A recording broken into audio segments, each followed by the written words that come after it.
أن لا إله إلا الله وحده لا شريك له له الملك وله الحمد يحيي ويميت وهو على كل شيء قدير.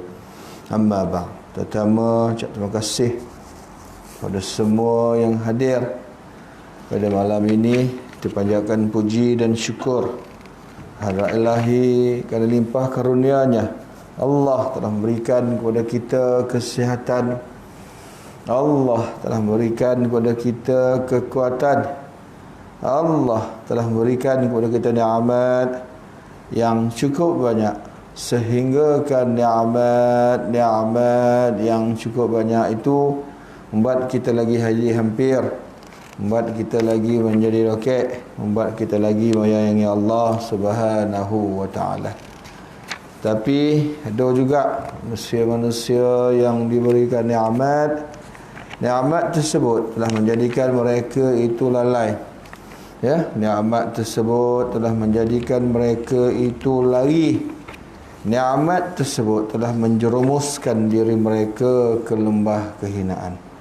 Kita mohon kepada Allah untuk Allah memasukkan kita dalam golongan yang pertama, dan kita mohon kepada Allah supaya Allah jauhkan kita daripada golongan yang kedua. Amin ya rabbal alamin. Alhamdulillah, tuan-tuan dan puan sekalian, pada malam-malam yang lalu, bulan lepas lah ya. Bulan lepas ke minggu lepas? Minggu lepas. Bulan lepas. Lupa agak kan. Saya pun lupa juga kan. Kita dah membicarakan tentang keistimewaan menuntut ilmu. Betul tak? Rasa yolah tu. Kan? Rasa ya tu. Kan? Ya. Maknanya menuntut ilmu, ya, menuntut ilmu yang mana merupakan fardu ain, wajib, ya, wajib kepada kita. Kan? Maknanya umat Islam ni tak ada alasan untuk tak tahu, ya. Untuk tak tahu tak ada alasan. Jadi dia kena tahu. Dan untuk tahu kena ambil tahu supaya kita tahu. Dan jangan kita buat apa nama ni, buat tak tahu. Nanti kalau kita buat tak tahu, memang usah kita tak tahu waktu, tuan-tuan dan puan sekalian. Jadi kadang-kadang kerana kita tak tahu, kita langgar apa yang disuruh oleh Allah. Kita langgar apa yang Allah marah. Kita langgar apa yang Allah tak beri kita buat. Pasal apa kita tak tahu. Yang jadi lagi teruk, kan, kita langgar dalam keadaan kita tahu tapi langgar. Itu lagi parah, tuan-tuan. Tahu tapi tak tahu tapi seolah-olah macam apa nama ni, tidak ada meninggalkan kesan, ya. Makanya tuan-tuan, orang yang tak tahu sudah tentu tak sedar. Orang yang tak tahu, orang yang tahu insya-Allah sedar, tetapi belum tentu boleh sedar. Tetapi orang yang sedar sudah tentu tahu. Ni deh, tuan-tuan. Berbeza orang yang sedar dengan orang yang tahu. Sebab untuk dapat sedar tu kena tahu dulu. Ya. Dan untuk tahu belum tentu dapat sedar. Pasal ramai orang tahu tapi tak sedar-sedar. Ya, sedangkan kita nakkan kesedaran tersebut. Ramai yang tahu sembahyang berjamaah 27, semua tahu. Datang surau, datang masjid, dapat 27. Tapi ramai yang buat tak tahu. Kan, dia tahu tapi buat tak tahu. Sembahyang kat rumah pun tak apa, ya ustaz. Wah tu, kan tak tahu lah tu makna tahu kan. Tapi kan dia tak rebut yang lagi banyak. Kau minta kerja, gaji nak banyak. Kan, minta kerja, gaji nak banyak. Kan, wahai muduga. Kan, 2 buah syarikat, dapat 2. Satu syarikat bagi gaji RM1. Satu syarikat bagi gaji RM27. Alih-alih minta apa nama ni, pilih yang RM1 tu. Nanti balik dia cerita kat mak dia, dia berjaya temu duga dapat dua apa tawaran. Satu tawaran RM1, satu tawaran lagi RM27. Kan? Tapi mak dia tanya, kau pilih yang mana? Pilih yang RM1. Mak dia tengok dia, kau ni COVID ke apa? Kan? Pasal pilih yang RM1. Kan? Tak masuk akal kau ni. Kan ke kau tak berakal apa? RM1.27 tu jauh. Kan? Tak apa lama sikit, RM1 lama-lama jadi bukit. Tak jadi bukit tu dah. Kenapa tak jadi bukit? Pasal tak padan dengan belanja. Kalau kau dapat RM1 sehari, minyak pun tak lepas. Tu belum makan minum lagi. Ngano memang tak lepas tu dah. Tapi kalau RM27 tu bolehlah sikit kan, minyak RM5, makan RM5, RM10, ada lagi RM7 kan. Boleh simpanlah RM7 tu kan. Kalau dapat RM1 memang tak dapat di bukit tu dah. Memang tak dapat. Mimpi, umpama mimpi dalam mimpi kan, mimpi di siang hari. Orang mimpi malam-malam dia mimpi siang hari, tuan-tuan. Ya, tuan-tuan dan puan sekalian, ya, makanya ya, pada malam ini kita akan bicarakan satu tajuk yang namanya taubat. Pasal apa? Pasal kalau nak tahu, nak taubat, pertama dia kena sedar. Nak sedar dia kena tahu. Faham tak? Nak taubat dia kena sedar. Sebab orang yang taubat ni orang yang sedar. Kalau orang yang tak sedar diri, tak ada taubat-taubat tu dah, tuan-tuan. Ya, tu yang nama tak sedar diri. Ya, tak tahu dia untung. Ya, kenapa? Sebab dia tak sedar, jadi dia tak nak bertaubat.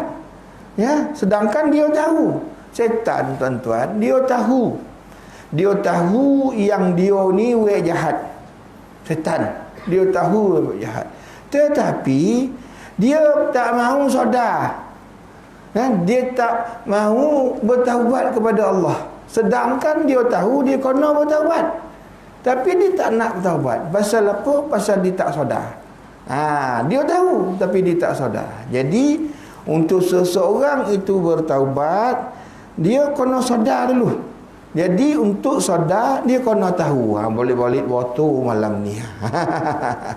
Ya, dia kena tahu. Jadi tuan-tuan dan puan sekalian, untuk tahu dia kena belajar. Itu yang tadi datang ke situ pula, tuan-tuan ya. Jadi tuan-tuan dan puan sekalian, apabila kita hendak bertaubat, kenapa kita perlu bertaubat? Adakah kerana kita berdosa? Tuan-tuan, Nabi Muhammad SAW tak ada dosa. Bertaubat tak? Hari-hari bertaubat. Hari-hari bertaubat. Hari-hari beribadah. Bahkan ibadah itu banyak. Kan? Banyak. Lebih banyak daripada orang yang lain, tuan-tuan. Kan? Sedangkan dia tak ada dosa. Jadi kalau tak ada dosa, tak perlulah bertaubat. Tak. Nabi ajar kita walaupun tak berdosa kena bertaubat. Pasal apa? Pasal taubat ini kerja seorang hamba. Jadi selain Allah semuanya hamba. Ya, selain Allah semuanya hamba. Allah itu Khalik, yang menciptakan. Yang apa yang Allah ciptakan itu dinamakan makhluk, iaitu yang dicipta. Siapa yang dicipta? Kita lah. Kita Allah cipta, kan? Apa nama jin Allah cipta, kan? Apa nama ni malaikat Allah cipta. Semua selain daripada Allah, semua itu makhluk, tuan-tuan. Semua itu makhluk. Ya, kenapa? Sebab Allah lah yang menciptakan segala-galanya. Makanya kan apabila makhluk, kita tak lepas daripada buat dosa, kecuali orang yang diberi keistimewaan macam Rasulullah SAW, Nabi-Nabi, mereka itu ma'asum, tuan-tuan ya. Jadi selain daripada itu, macam kita ni memang usah lah, tuan-tuan. Kau adalah buku rekod 35 sehari kita catat kita buat dosa, saya rasa tak ada, tak habis, tak ada tulis pun. Kenapa tak ada tulis? Pasal tak tertulis. Terlampau banyak dosa yang kita buat. Ya, makanya buku tu Bali sampai bertahun-tahun tak pernah tulis. Kan bila ditanya kenapa tulis? Pasal banyak guna. Kan banyak guna dosa. Tuan-tuan, dosa ni ada dua jenis. Dosa ada dua. Satu, dosa yang dikatakan melanggar syariatullah, syariat Allah. Ya, melanggar syariatullah. Maknanya apa yang Allah syariatkan. Allah syariatkan jangan innamal khamru wal maisir wal ansabur rijsun min amali syaitan fajtanibuh. Allah kata innamal kham, sungguhnya arak wal ansa wal azlamu, innamal khamru wal mais itu judi, wal ansabu wal azlamu rijsun min, arak, judi, tilik nasib, apa semua itu haram. Kan? Tetapi kita buat, makna kita langgar apa yang telah Allah syariatkan. Apabila kita langgar apa yang Allah telah syariatkan, bermakna kita berdosa. Kita berdosa. Dosa pula ada dua. Ya, dosa yang melanggar syariatullah tu. Ada dosa kecil, ada dosa besar. Ya, dosa kecil boleh kadang-kadang dihapuskan dengan apa nama ni, cara buat sesuatu. Seperti dosa-dosa kecil yang kita buat boleh dihapuskan dengan kita ambil air sembahyang. Ya, bila kita ambil air sembahyang yang ada kat kita tu gugur, leleh keluar, meleleh, gugurnya air sembahyang itu, gugurnya bersama dengan dosa-dosa kecil. Dosa besar tak ada tu dah. Ya, dosa besar kena bertaubat, dosa kecil pun kena bertaubat. Kenapa? Sebab yang kecil ni ikut dikumpul-kumpul lama-lama jadi bukit. Setiap kali kita buat satu kesilapan, maka satu titik hitam akan dititikkan ke hati kita. Kan? Kalau dua, kalau tiga, kalau empat, kalau dah 60 tahun, agak-agak apa jadi kepada hati kita? Gelap, dah tak ada yang putih dah. Makanya taubat perlu. Pasal taubat ni mengclearkan pula, memadamkan titik-titik tersebut. Kalau kita buat tanpa ada taubat, bermakna benda ni akan menjadi melokek, berdarah daging. Bila berdarah daging, tuan-tuan, itu yang susah nak kikih. Kan? Darah bernama ni kotoran dah tabah, nak kikih payah. Kan, kok baju kita kena kotoran degil apa semua, tuan-tuan, lama kita tak cuci. Kan, kadang-kadang kena pakai klorok, sabun tak lut. Pasal apa? Pasal dia dah dibiarkan lama pakai klorok. Kadang-kadang klorok pun tak mau, entah pun pakai apa benda gondam 3-4 hari apa semua. Kan, kadang-kadang tak mendatangkan hasil pun, masih ada bokeh-bokeh dia lagi, tuan-tuan. Sama juga dengan kita, tuan-tuan. Kalau kita melanggar syariatullah, bermakna kita ini, tuan-tuan dan puan sekalian, akan dianggap berdosa. Satu. Yang kedua, kita melanggar sunnatullah. Sunnatullah. Sunnatullah.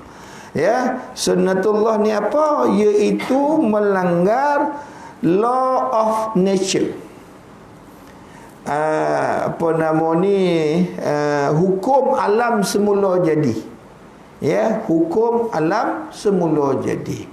Hukum alam semula jadi, gunung, bukit, paku. Paku kepada bumi. Kan? Jangan diusik. Pasal dia paku. Macam rumah kita lah, dinding rumah. Kalau kita usik, mana paku tu kita cabut satu. Macam mana dinding tu? Akan bergayang. Lama-lama dia kena satu itu menyebabkan yang lain pun longgar. Pasal satu dah longgar. Tapi yang lain kita tak cabut. Tetapi dia akan cabut sendiri lama-lama. Dia kerana kita dah usik satu, tuan-tuan. Walaupun paku dinding tu ada 5, usik satu, tuan-tuan. Jadi kenapa? Sebab kita sudah melanggar hukum alam. Yang mana kita kacau ekosistem, kita kacau kita punya kejadian semula jadi. Tuan-tuan dan puan sekalian, tuan-tuan dan puan sekalian, kita kena ingat segala apa yang dibuat oleh Allah ni tak ada yang sia-sia. Tak ada. Allah buat rumput, Allah buat pokok, Allah buat tu, buat ni, semua yang Allah buat tak ada yang sia-sia. Cuma manusia belum tahu, belum dapat mengkaji akan rahsia-rahsia tersebut. Saya teringat kepada seorang ahli kaji lautan dalam, oceanology. Dia kaji bagaimana lautan, air masin ini tak masuk kepada air tawar. Makna kok kita mancing kat sungai tak pernah dapat ikan dahak. Kan makna mancing kat sungai. Hari ni mancing kat sungai, berapa dapat ikan dahak. Kan kita pun mana tengok kau ni Covid ke apa. Kan tak apalah minggu depan kita pergi mancing kat BD. Mancing kat BD kat laut tu tuan-tuan, apa dapat kan sepat, kan puyu, kan haruan. Kan mana apa ikan dapat kan sepat. Kau mancing kat mana? Kat BD kat laut tu, kat kelong tu. Usah kau dak usah Covid kau ni. Usah kena buat test ni. Pasal apa mancing kat laut dapat ikan sepat. Kan? Jadi boleh motor tuan-tuan. Jadi bila dibuat kajian tentang lautan dalam, air laut dengan air sungai ini tak bertemu, walaupun tak ada dinding. Makna tak ada dinding yang memisahkan. Kalau kita letaklah air ni, air segelas ni tuan-tuan, letak garam masin. Kan kalau kita letak tak letak garam tawar tuan-tuan.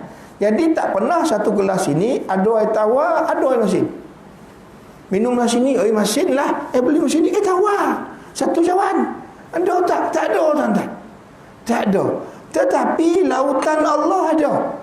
Allah punya kaca ada. Kan sungai dengan laut tak masuk. Kan tak pernah orang jumpa dalam sungai ikan jos. Kan? Tak pernah orang jumpa dalam dalam laut ikan bujuk. Bukan bujuk mahal kan?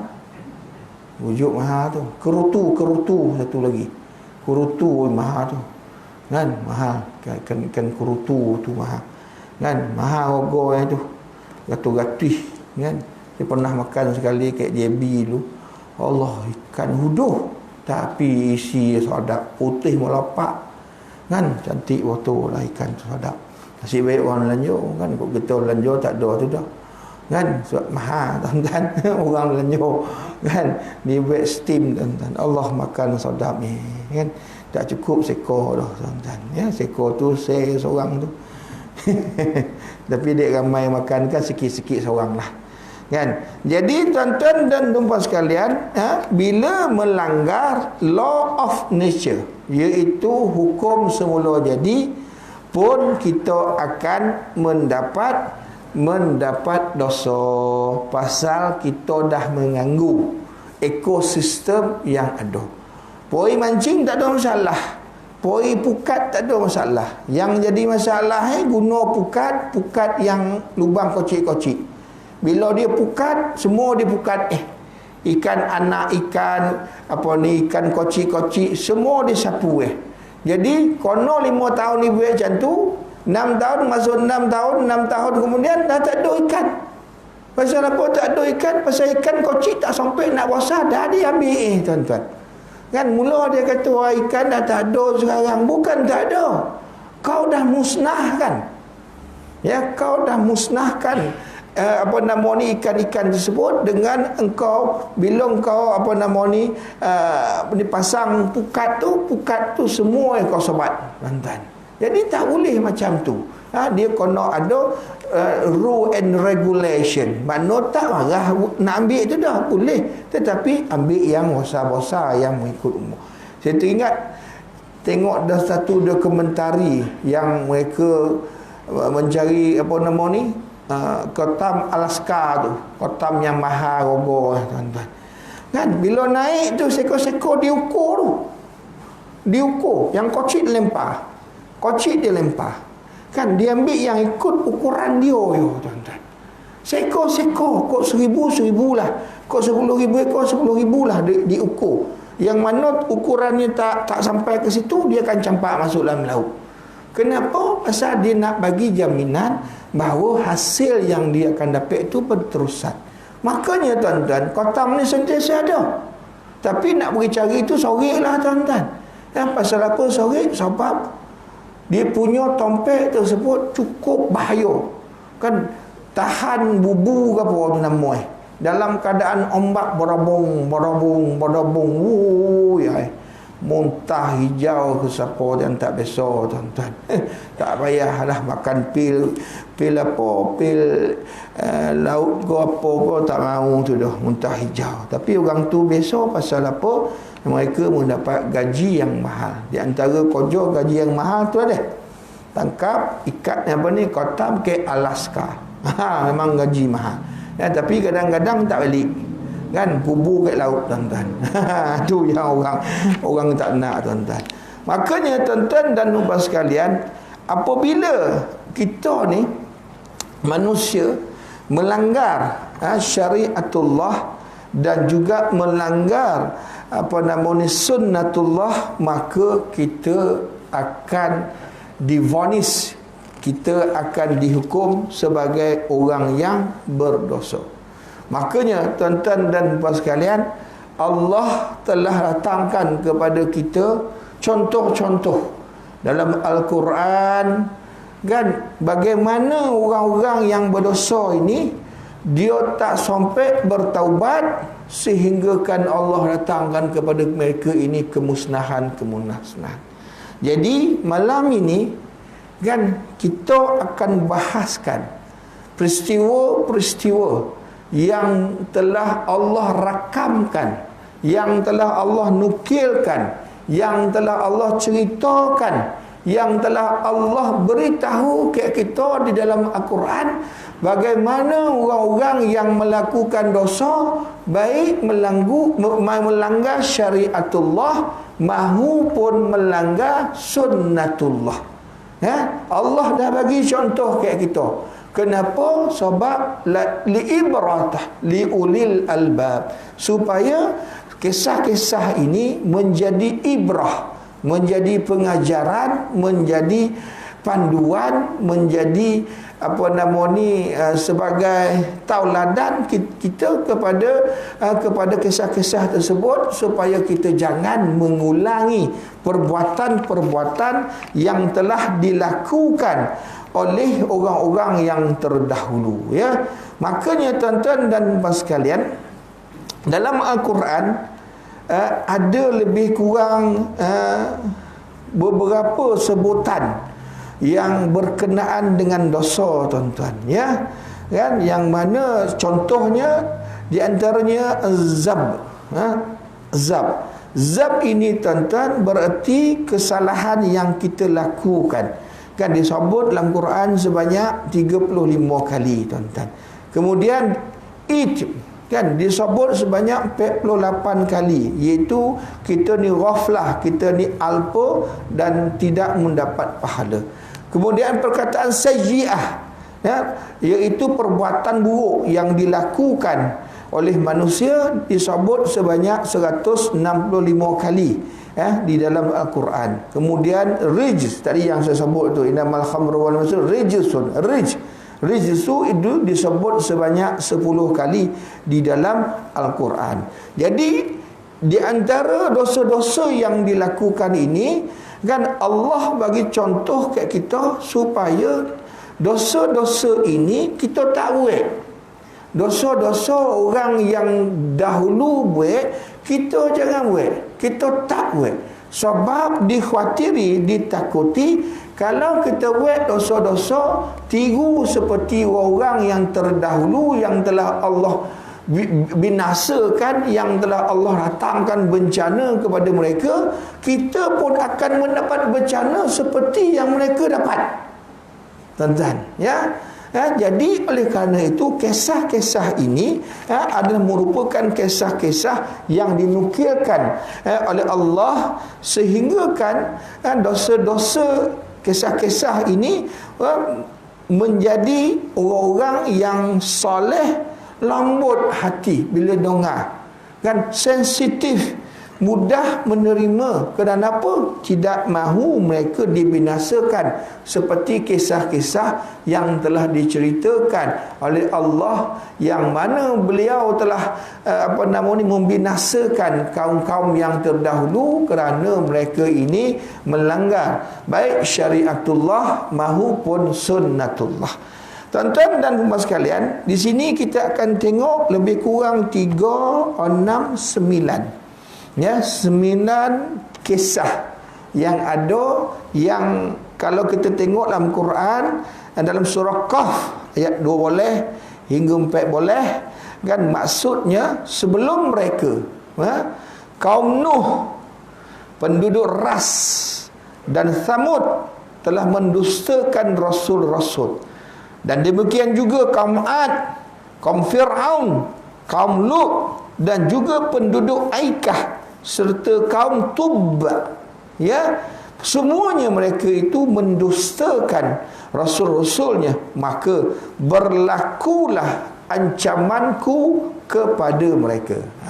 Makna Allah sebut satu-satu kaum yang mana Allah telah binasakan, supaya bila kita telusuri kisah-kisah mereka ini, kita akan menjadikan kisah mereka ini sebagai contoh tauladan, contoh pengajaran, supaya kita tidak mengulangi peristiwa-peristiwa yang telah mereka lakukan. Jadi kita tengok dengan kaum yang pertama, iaitu kaum Nabi Nuh. Kenapa kaum Nabi Nuh yang pertama, Ustaz?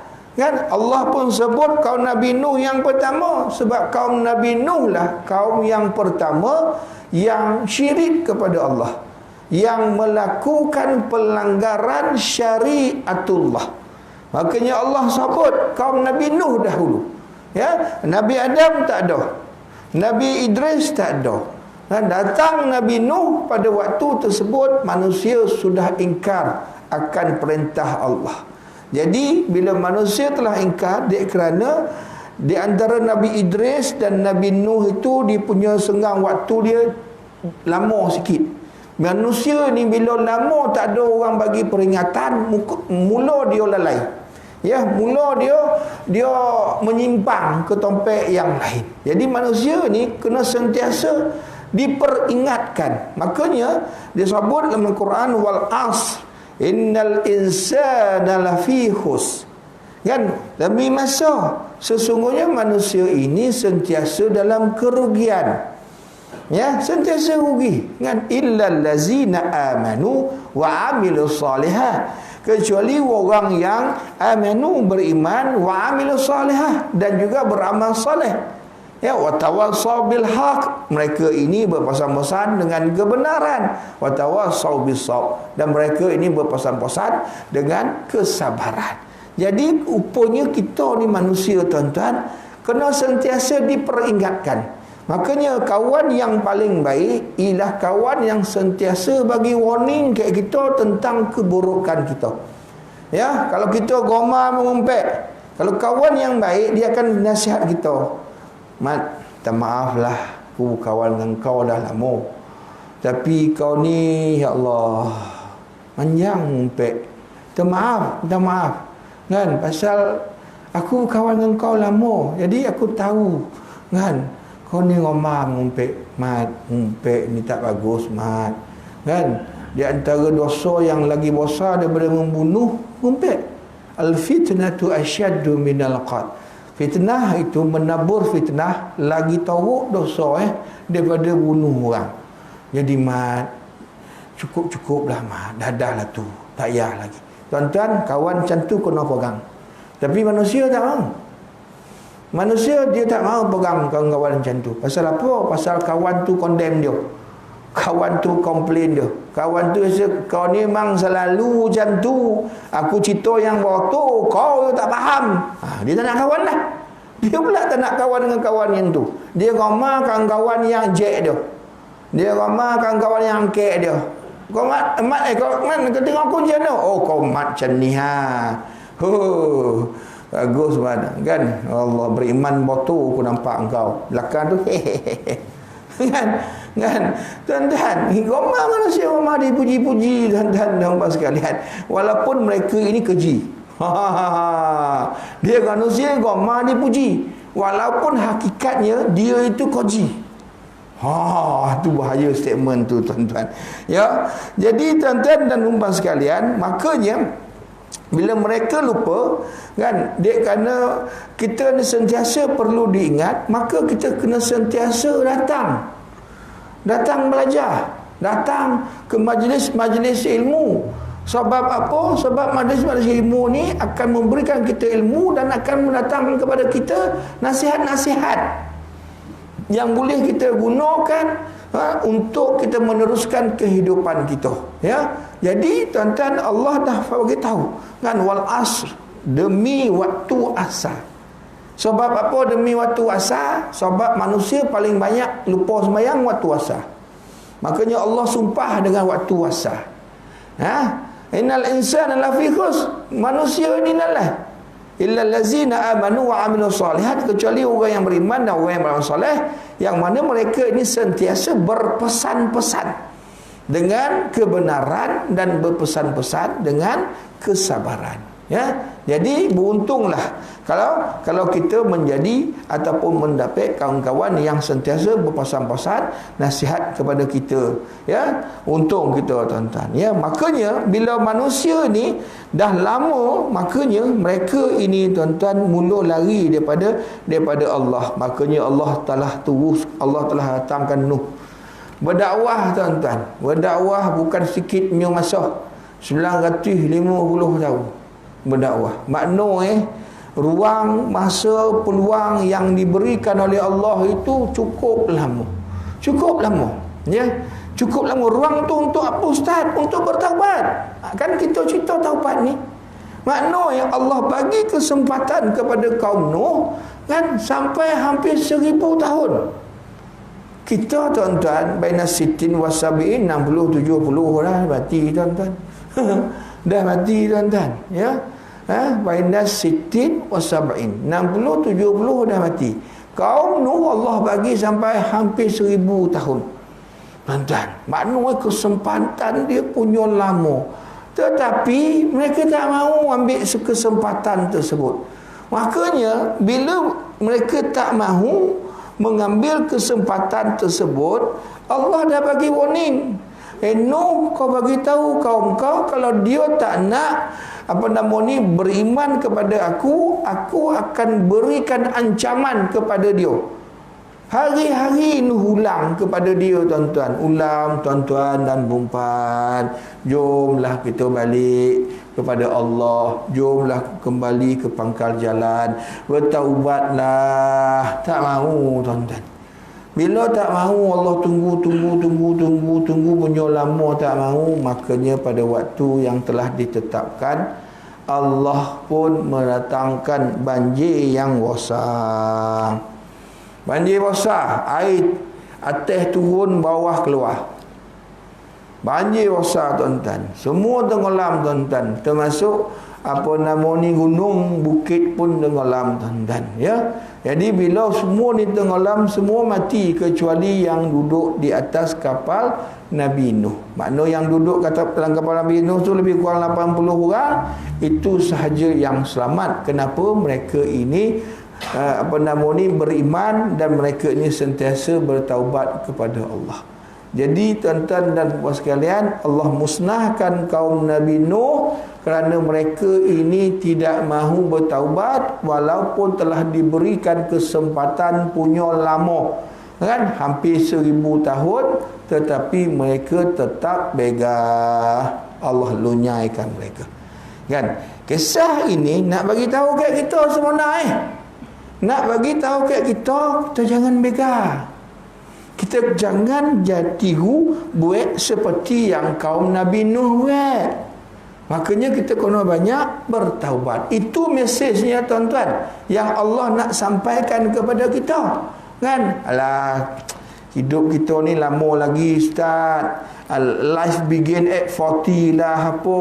Kan tuan-tuan? Kan mati tu tak ada syarat. Ini sentiasa saya ulang. Mati tak ada syarat. Ya, tak ada orang kata bila sakit tu mati. Ramai yang sakit-sakit tak mati-mati. Sakit tak mati-mati. Lalih-lalih tuan-tuan, orang yang jaga orang sakit tu mati. Orang yang jaga orang sakit tu mati. Kan? Ayah ditanya, mana meninggal abah? Lah patutlah lama tak datang ke hospital. Ya abah dah meninggal. Bila? 2 hari lepas. La ilaha illallah. Patutlah dia tak ada tengok abah. Kan mana sentiasa jaga abah. 2 hari tak tengok. Rupanya man tu dah meninggal, tuan-tuan. Man tu jaga abah pasal nak tanah.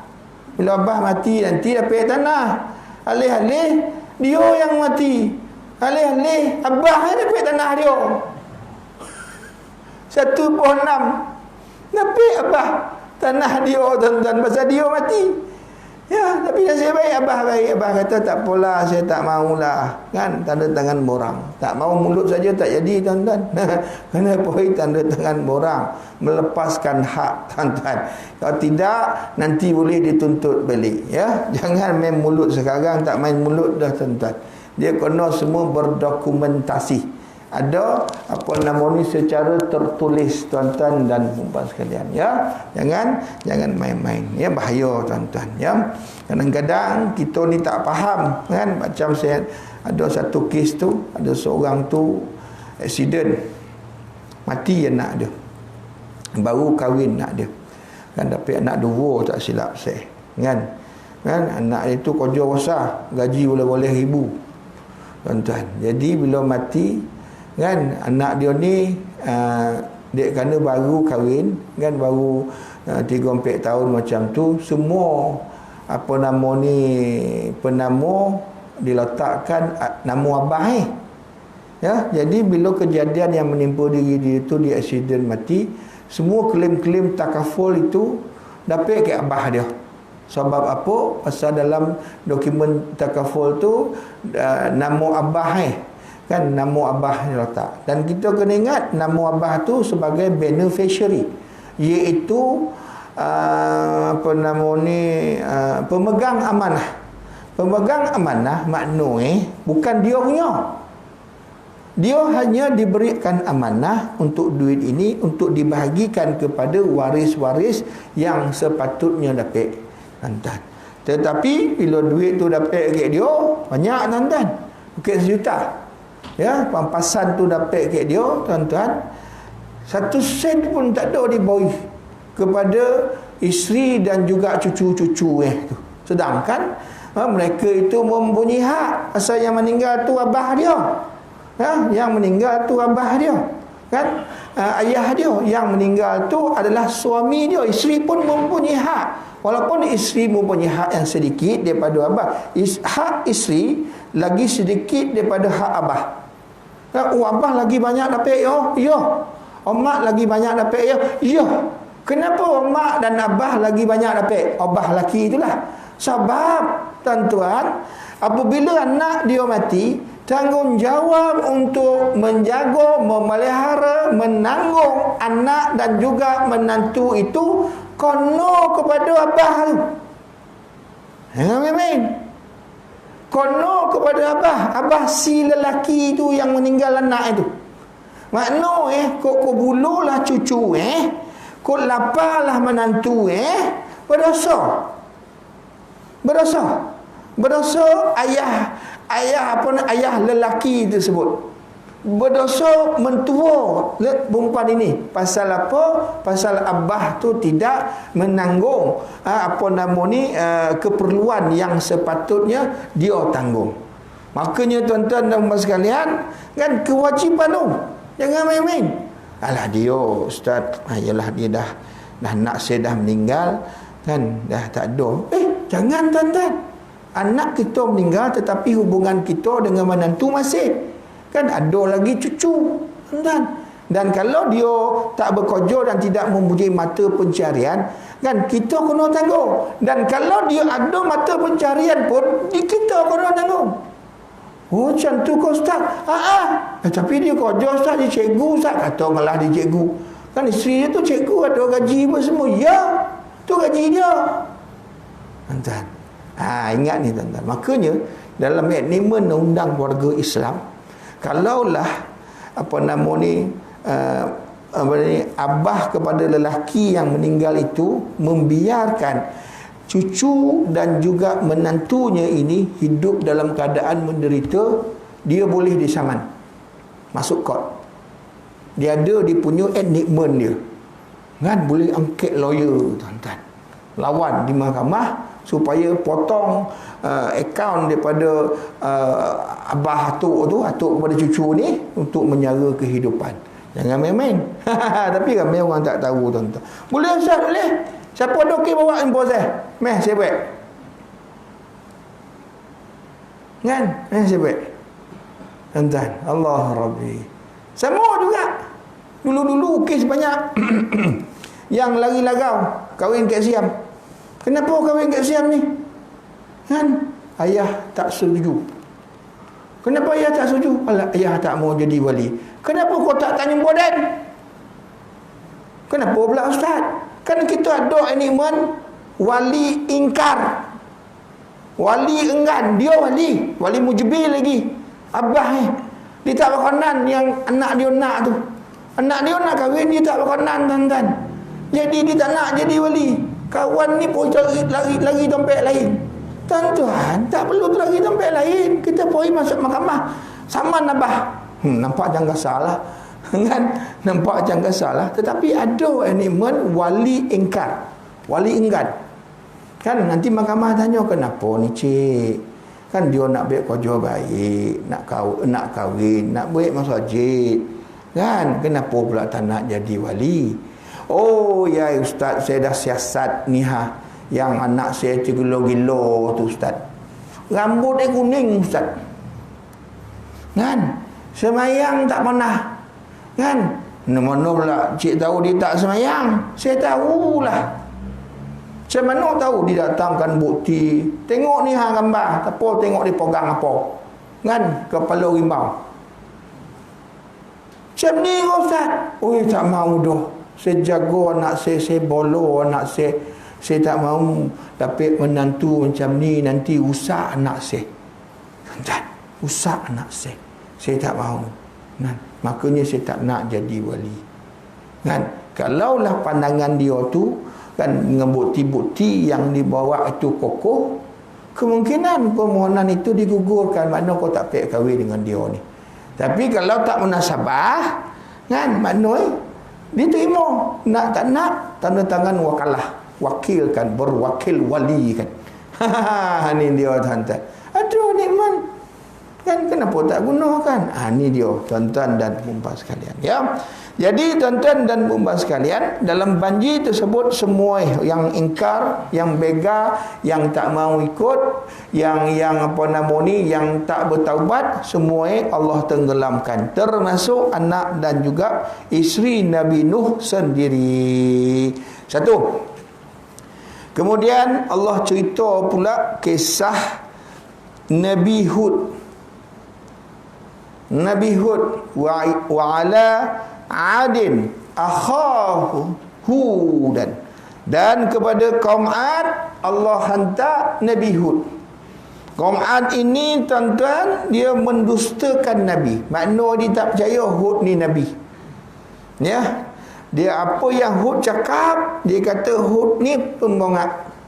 Itu biasa tuan-tuan, Nabi kono pembongak ni biasa tuan-tuan. Kan dituduh penipu, dituduh ahli sihir, dituduh pemecah belah masyarakat, dituduh ini, macam-macam dituduh tuan-tuan dan puan sekalian, ya. Samalah Nabi Hud tuan-tuan. Nabi Hud pun begitu tuan-tuan. Jadi apabila mereka ini tak mau ikut akan Nabi Hud ini, Nabi Hud berdakwah, mereka tak nak, dan mereka tak nak bertaubat, maka Allah datangkan angin taufan. yang dahsyat. Ribut kuat, kencang ribut tuan-tuan, bergegar tuan-tuan.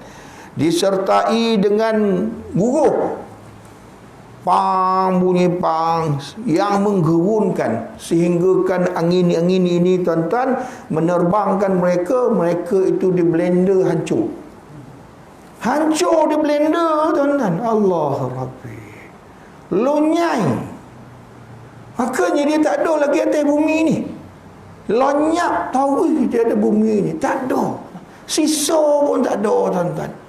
Allah tahu. Ya Allah, kenapa? Sebab Allah nak bagi tahu kepada kita, inilah dia orang yang aku suruh bertaubat, dia tak nak bertaubat. Bahaya ni tuan-tuan ya. Kemudian Allah ceritakan kat kita kaum Nabi Saleh, wa ila Thamud dan akhahu Saleh. Kepada kaum Thamud Allah hantar Nabi Saleh. Ya, yang mana Nabi Saleh ini tuan-tuan dan puan sekalian telah berdakwah kepada kaum Thamud. Thamud ini lebih kurang 400 kilo daripada Mekah. Mana daripada Mekah 400 kilo. Kan Nabi pernah melalui tompek-tompek yang pernah diturunkan bala. Bila Nabi lalu bersama sahabat, Nabi suruh sahabat mempercepatkan langkah, bagi laju sikit. Pasal apa? Pasal Nabi takut kawasan itu kawasan yang pernah turun bala. Nabi takut nanti bala pun turun tuan-tuan. Jangan main-main tuan-tuan. Makanya Nabi kita tuan-tuan jangan ada dalam kepala nak pergi melawat tompek-tompek yang kono bala. Ya, jangan. Ni yang aku nak pergi tengoklah macam mana tompek yang kaum Samono tu, tak payah tuan-tuan. Kan? Yang kono kita pergi 3 tompek. Kalau kita nak melancong 3 tompek. Pertama Mekah, Madinah, Masjidil Aqsa. Ini 3 tompek ni tuan-tuan memang ada dalam hadis yang menyeru kita supaya pergi tuan-tuan. Ya, makna nak pergi umrah tu amat-amat dialu-alukan. Umrah tu biasa dua dah pergilah. Makna Mekah pun pergi, Madinah pun pergi. Ya, yang baru-baru ni cantulah ya. Tapi yang jarang orang pergi ke sanulah Masjidil Aqsa. Kan Masjidil Aqsa. Jadi tuan-tuan kalau dah pergi Mekah Madinah kan buatlah perancangan nak pergi Masjidil Aqsa pula. Pasal apa? Sebab tompek itu memang Rasulullah sebut supaya kita pergi melawat. Tangguh dulu nak pergi New Zealand ke Australia ke, tangguh dulu. Kan pergi ke sana. Lepas pergi ke sana pergilah ke mana-mana yang kita nak pergi tuan-tuan ya. Jadi bila begitu Allah telah berikan satu mukjizat kepada kaum Saleh, iaitu mengeluarkan unta betina daripada celah batu. Unta keluar tuan-tuan daripada celah batu. Macam mana? Mukjizat. Kan kaum Nabi Saleh tengok mangai macam mana keluar tu. Kan unta tu sebut besar tuan-tuan, besar dan siap mengandung lagi tuan-tuan. Ya, makanya tuan-tuan dan puan sekalian, kan syarat dia jangan bunuh unta tersebut. Ya, jangan bunuh. Tetapi kaum Nabi Saleh ini dia wega. Kan dalam kita ajak supaya beriman, dia tak mau. Dia mukir janji dia pergi bunuh akan unta tersebut. Makna dia langgar syariat yang pada waktu tersebut. Jangan bunuh, dia bunuh. Jadi bila dia bunuh, kan makanya tuan-tuan dan puan sekalian, Allah panggil malaikat Jibril. Jibril mai sini. Ya Allah, kau pergi turun ke kaum Samud. Ya Allah, buat apa ya Allah? Kau tampik. Kau tampik kuih lah. Dia mampu muah macam tu lah guys. Kan? Tampik kuih lah. Uish, betul ya Allah, jom.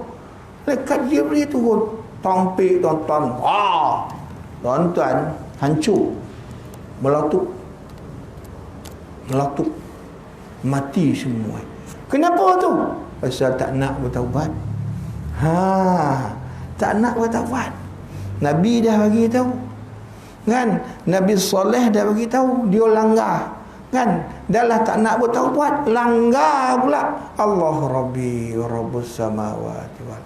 Makanya Allah binasakan mereka dengan tempikan, kan, malaikat Jibril alaihi salam wasallam. Semua meletup seolah-olah macam ada bom ke badan dia. Bom meletup berkocai. Mati semua, tuan-tuan. Ya. Kemudian Allah bagi contoh kepada kita kaum Sadum, yang mana Allah telah hantar Nabi Lut. Kaum Sadum, tuan-tuan. Ya, kaum Sadum ini Allah hantar kerana apa? Sebab kaum Sadum ini terkenal dengan amalan keji dia, iaitu homoseksual, lesbian, LGBT. Jadi dek kerana itu makanya Nabi Lut dihantar supaya membawa mereka ini ke jalan yang betul, jangan buat macam ni. Bahkan Nabi Lut offer anak dia perempuan kepada para lelaki, siapa nak kahwin dengan aku, kahwinlah. Tak mahu, kami tak mahu, kami nak yang lain, kami tak mahu anak engkau, pasal anak engkau ni perempuan, kami laki, kami kena dengan laki, kami ni yang tu perempuan, kena dengan perempuan. Macam tu pula sepih, tuan-tuan, kan? Padahal binatang pun tak ada lah. Pernah jumpa jantan dengan jantan? Lembu ko, kambing ko, ayam ko, apa ko, kan? Tak pernah, kan? Binatang pun tak buat kerja macam tu, tuan-tuan. Tapi manusia, Allah Rabbi wa Rabbus samawati wal ard, kan? Makanya di akhirnya, tuan-tuan, Allah hantar dua malaikat, kan, menyerupai lelaki yang jambu yang lawa cantik, tuan-tuan, ya. Jadi bila begitu, isteri Nabi Lut tengok, isteri Nabi Lut bagi tahu kepada apa nama ni, orang-orang yang kat luar, orang-orang datang, semua kaum Nabi Lut datang, kan? Lut, kami nak tu laki yang datang rumah kau tu, baik keluar dah. Nabi Lut pun terkejut, apa hal pula, kami nak kat dia, kami nak kat dia, kan? Allah Rabbi, kan? Lut, kau keluar bersama dengan orang beriman kepada kau bila kau keluar, kau lari, kau jangan pandang belakang. Lari, jangan pandang belakang, kan? Apa pun kau dengar, apa pun kau rasa, kau jangan pandang, kau jangan toleh, kan? Maka Nabi Lut keluar lari, tuan-tuan, bersama dengan orang-orang dia. Pada waktu tersebutlah, tuan-tuan, Allah telah datangkan gempur bumi yang kuat beserta dengan angin yang kencang, hujan, batu sijin. Batu sijin ini apa? Tairun ababil tarmihim bihijaratin min sijil. Batu yang daripada api neraka. Makanya mereka ni diangkat, pusing, Allah lemparkan kepada mereka batu-batu daripada api neraka sehingga musnah segala-galanya, binasa segala-galanya. Lenyaplah kaum Sadum ini daripada muka bumi. Kenapa? Sebab tak mahu bertaubat. Ni deh, tuan-tuan. Allah bagi tahu pula kepada kita Nabi Syuaib, iaitu kaum Madian. Ya, kaum Madian yang mereka ini sembah Aikah. Aikah tu apa? Sebidang padang pasir yang ditumbuhi beberapa pokok dan tumbuhan.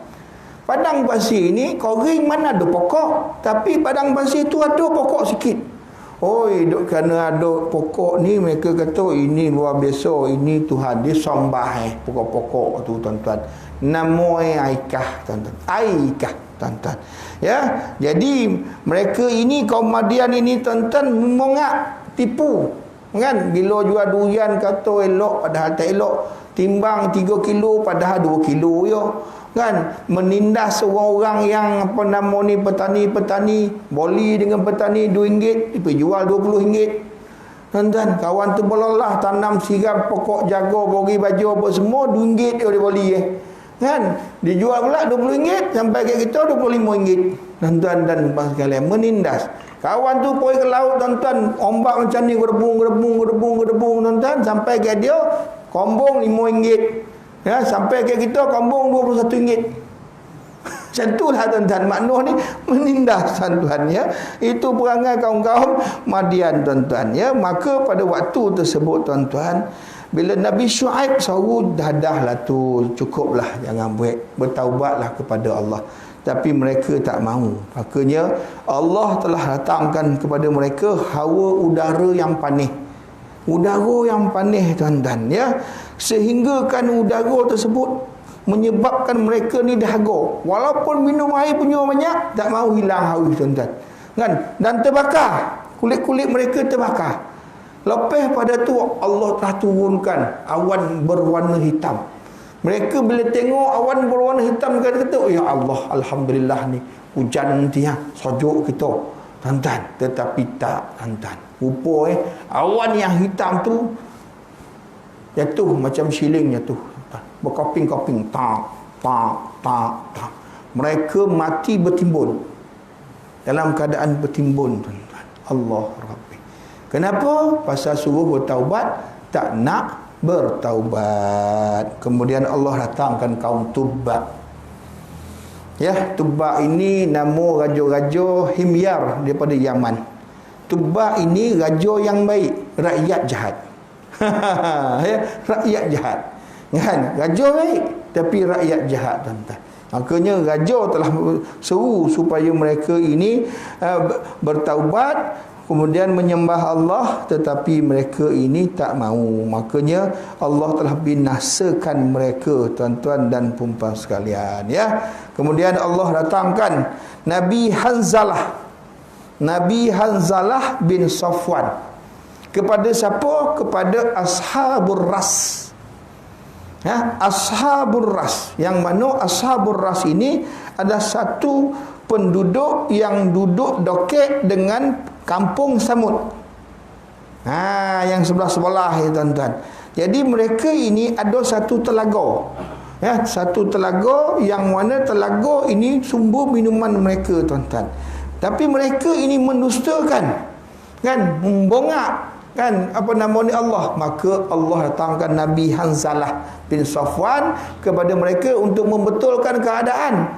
Tetapi mereka, apa nama ni, koja Hanzalah, ikat, bunuh, buang dalam telaga tersebut. Bila penduduk Ashabur Ras ini buang akan apa nama ni Nabi Hanzalah ini dalam telaga tu, kan, Ras itu nama telaga tu lah. Telaga tu koring tuan-tuan, padan muka tuan-tuan, koring tuan-tuan, sehingga kan penduduk Ras ini dah tak ada sumber air. Allah azab mereka ini dengan kemarau yang panjang, sehingga Allah biarkan mereka ni mati macam daun koring. Macam daun koring tu. Daun gugur macam mana yang hijau sampai dah koring tuan-tuan. Macam tu pula Allah biarkan mereka. Bayangkanlah kita manusia macam tu dibuat. Oh, dahsyat, menderita tuan-tuan. Tapi itulah dia, kan, orang-orang yang tak nak bertaubat. Kemudian Allah datangkan Ashabus Sabt. Ya, Ashabus Sabt ya, iaitu sahabat-sahabat hari Sabtu, yang mana mereka ini daripada kalangan Bani Israel, yang mana Allah pesan kepada mereka supaya mereka ini beribadah pada hari Sabtu. Ya, yang mereka ini duduk di kota Iliyah. Ya, mereka hari lain nak pergi tangkap ikan, pergilah. Ahad, Senin, Selasa, Rabu, Khamis, Jumaat, Sabtu jangan. Sabtu kena beribadah. Makna 7 hari tu sehari je tak boleh pergi hari Sabtu. Hari lain pergilah nak tangkap apa pun, kan. Tetapi mereka ini telah diuji oleh Allah. Ketika hari Sabtu mereka nak pergi tangkap, tiba-tiba mereka melihat lautan meloncek-loncek ikan. Ngai, dia 2-3 hari sebelum tu dah pergi tangkap, tapi ikan tak ada, dapat sikit je. Bila hari Sabtu Allah nak uji mereka, kan, lalu ke tepi sungai, tepi laut tersebut, meloncek-loncek ikan. Ini tak yo. Tak payahlah kita pergi semayang, kita pergi tangkap dulu lah. Pergi tangkap tuan-tuan. Jadi tuan-tuan, mereka ini Allah telah laknat. Allah laknat mereka dengan Allah tukarkan mereka jadi kora. Jadi kora tuan-tuan. Makna manusia ada yang jadi kora, tetapi kora tak pernah jadi manusia. Itu kena ingat. Ya. Manusia ada tak jadi kora? Ada. Jawapan dia ada. Kan ashabus sab, Allah laknat mereka, Allah tukar mereka menjadi kora. Tetapi kora jadi manusia ada tak? Tak ada. Kan walaupun Charles Darwin menyatakan teori manusia ni daripada asal daripada kora, itu mengat. Kan pasal apa? Pasal manusia kora tak pernah jadi manusia. Manusia jadi kora pernah. Ni cerita dia. Kan daripada Bani Israel yang fasik, ya. Kemudian Allah ceritakan tentang Firaun. Ya, Firaun, yang mana Firaun ini telah menindas kaum Bani Israel, ya. Nabi Musa dan Nabi Harun ini adalah nabi daripada bangsa Bani Israel, tuan-tuan, ya. Jadi Allah datangkan kepada mereka ni Musa dan juga Harun untuk membebaskan Bani Israel ni daripada Firaun, ya. Tetapi Firaun ni telah didakwah oleh Musa, bahkan Musa ni duduk dibesarkan dalam istana Firaun. Daripada kecil Firaun jaga dia, tuan-tuan. Tetapi menyusunya mak dia. Kan bila Nabi Musa dihanyutkan ke sungai, Allah telah atur bakul yang Nabi Musa duduk tu tersadai di topi jeti perahu pemaisuri Firaun yang sentiasa naik perahu. Maka pemaisuri pun ambil Nabi Musa, waktu tu dia tak tahu lagi lah, kan, Nabi Musa untuk jaga, ya. Makanya tuan-tuan, bila dah nak jaga, baby nak kena minum susu, kan. Makanya dipanggil ramai orang untuk menyusukan, semua Nabi Musa tak nak. Sehinggalah akhirnya mak Nabi Musa sendiri pergi, dan pada waktu tersebut Nabi Musa pun menyusukan dengan mak dia sendiri tanpa diketahui bahawa itu adalah sebenar mak Nabi Musa. Kan dibesarkan dalam istana, tuan-tuan, tetapi tetap tidak beriman. Telah diberikan warning oleh Nabi Musa kepada ayah angkat dia tu, tuan-tuan, ya, tetapi tidak mahu. Makanya, ya, pada waktu yang lain, kan, Nabi Musa telah dikejar oleh Firaun, dan ketika mereka merentasi Laut Merah, ya, Laut Merah, makanya, ya, Firaun telah dibelah Lautan Merah tersebut, kan. Lepaslah Nabi Musa bersama dengan orang yang beriman Bani Israel tu, kan. Makanya bertaut kembali Lautan Merah tersebut, tenggelamlah Firaun bersama dengan tentera-tentera dia. Kerana apa? Kerana tak mahu bertaubat. Makanya tuan-tuan dan puan sekalian, ini di antara kisah-kisah yang telah Allah nukilkan di dalam Al-Quran, nak menunjukkan kepada kita bahawa orang-orang ni dahulu pernah melanggar syariatullah, pernah melanggar sunnatullah, dan mereka ini tak nak bertaubat, dan mereka ini dikenakan, dibinasakan, telah diturunkan musibah bala bencana kepada mereka. Kisah-kisah ini semua sebenarnya adalah menjadi ibrah liulil albab, kepada orang-orang yang hendak mengambil tauladan daripada kisah-kisah ini. Makanya tuan-tuan dan puan sekalian, marilah kita bertaubat dengan sungguh-sungguh, jangan bertangguh. Ya, bertaubat dengan sungguh-sungguh, jangan bertangguh. Taubat ni kena sungguh-sungguh. Ya, kena sungguh-sungguh, tak boleh main-main, tuan-tuan.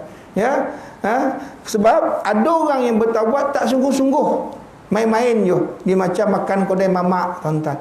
Pergi duduk, mamak pun hantar kat dia roti canai sebiji, teh tarik.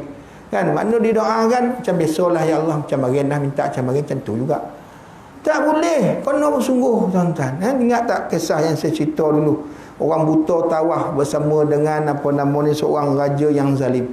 Habis tawaf, dia pun doa, yang buta doa, ya Allah, minta lah colek mata. Raja ni dengar, oh nak bagi colek, raja tu bagi macam ni lah. Kalau kau berdoa, kan, kalau esok pagi mata kau ni tak elok, aku pancung kau, aku bunuh kau. Jadi dia pun comel, tuan-tuan, ya Allah, aku kalau kau tak bagi colek mati, aku bersungguh dia pada malam tersebut. Esok pagi bangun colek, tuan-tuan. Datang ni jumpa dengan raja ni. Tuan, mata saya dah nampak. Makanya raja tu kata apa, kau tahu tak? Puluhan tahun kau berdoa, sesungguhnya kau tak bersungguh. Semalam baru bersungguh.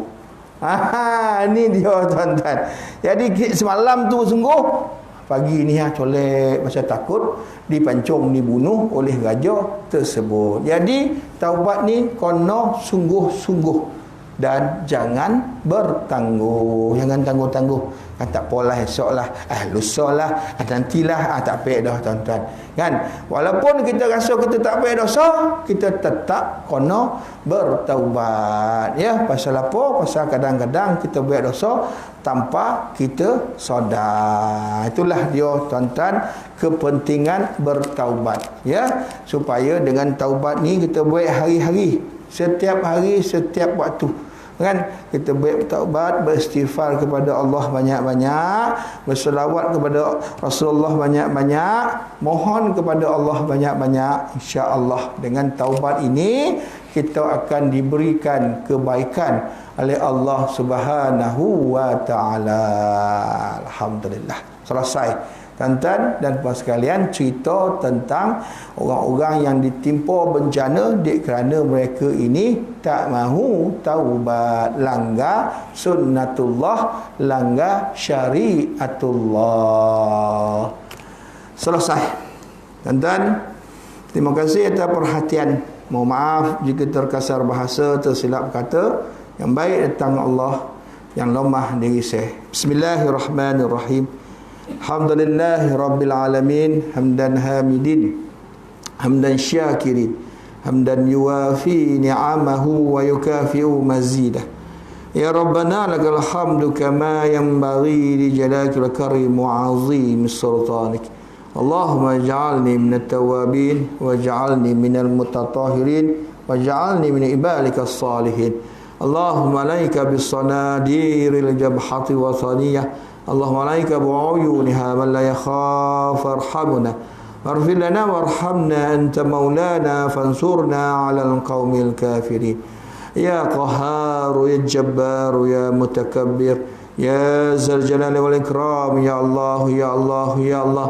Allahumma ya munzilal kitab wa ya mujriyas sahab wa ya hazimal ahzab izzimhum wansurna alaihim. Allahumma bari syamlahum wa farrij jamahum wa shaddid kalimatahum wa zazil aqdamahum wa sallim alaihim kalban min kilabi.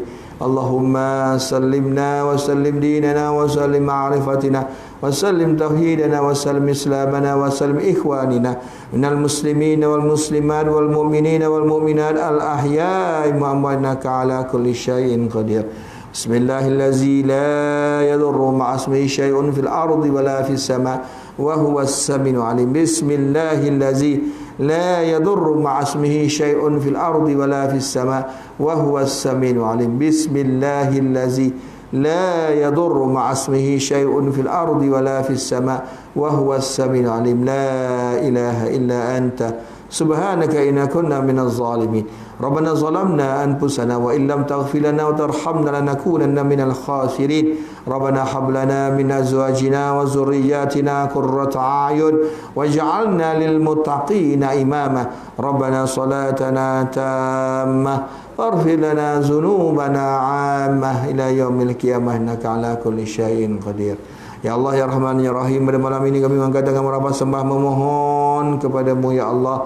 Ampunilah dosa kami, ya Allah. Ampunilah dosa ibu ayah kami, nenek moyang kami, pasangan kami, anak-anak, cucu kami, baduai kami, menantu kami, mentua kami, kawan-kawan kami, sahabat kami, jiran kami, pasangan kami, muslimin, muslimat, mukminin, mukminat, al-ahya'i mu'amwanaka ala kulli syai'in qadir.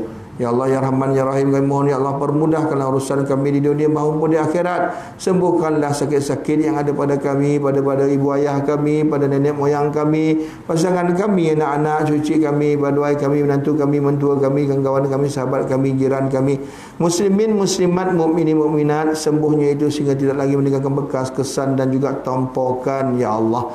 sembuh sesembuh-sembuhnya ya Allah, dan juga mereka-mereka yang dijangkiti dengan COVID-19. Ya Allah ya Rahman ya Rahim, kami mohon ya Allah limpah ruahkan rezeki kepada kami halalan tayyiban mubarakah ya Allah. Dengan rezeki yang halal tersebut dapat kami belanjakan ke jalan yang diredai oleh-Mu ya Allah. Ya Allah ya Rahman ya Rahim, kami mohon ya Allah jauhlah kami dari bala wal waba wal ghala, jauhlah kami daripada fitnah Masih Dajjal, jauhlah kami daripada fitnah kubur, jauhlah kami daripada bakaran api neraka, jauhlah kami daripada fitnah manusia, jauhlah kami daripada fitnah syaitan, terutama ketika kami menghadapi sakaratul maut. Kami takut ya Allah dalam keadaan kami tidak berdaya menahan sakitnya sakaratul maut, tiba-tiba datang rombongan syaitan untuk menipu dayakan kami. Maka kami mohon ya Allah, hindarilah mereka daripada kami. Ya Allah ya Rahman ya Rahim, kami mohon ya Allah Engkau permudahkanlah mulut kami, lidah kami, gigi kami, anggota kami untuk mengucap La ilaha illallah Muhammad Rasulullah sallallahu alaihi wasallam. Kami pernah mendengar utusan Nabi Muhammad sallallahu alaihi wasallam menyatakan kepada kami, iman akhiru kalam la ilaha illallah dakhalal jannah ya Allah, dakhalal jannah ya Allah, dakhalal jannah. Ya Allah, matilah kami dalam husnul khatimah. Tebak kami bersama dengan minan nabiyyin was-siddiqin wasyuhada'i was-salihin wa hasuna ulaika rafiqa. Ya Allah, bangkitlah kami bersama junjungan besar Muhammad sallallahu alaihi wasallam. Dapat kami mengambil buku amalan kami dengan tangan kanan. Dapat kami minum di telaga Kausar. Dapat kami syafaat junjungan besar Muhammad sallallahu alaihi wasallam, dan dapat kami meniti titian siratal mustaqim sepantas kilat. Dan Sriwijaya dah dihimpunkan bersama dengan 70,000 orang yang kau janjikan syurga tanpa hisab. Ya Allah ya Rahman ya Rahim, dengan kelah rintihan kami ini, dengan kelah rayuan kami ini, hanya saja ya Allah Engkaulah sahaja yang boleh kabulkan apa yang kami mohon ini. Rabbana atina fid dunya hasanah wa fil akhirati hasanatan wa qina azaban nar. Wa sallallahu ala sayyidina Muhammadin nabiyil ummi wa ala alihi washabihi wasallam. Subhana rabbika rabbil izzati amma yasifun. Salamun alal mursalin walhamdulillahi rabbil alamin. Wabillahi taufiq wal hidayah. Assalamualaikum warahmatullahi wabarakatuh.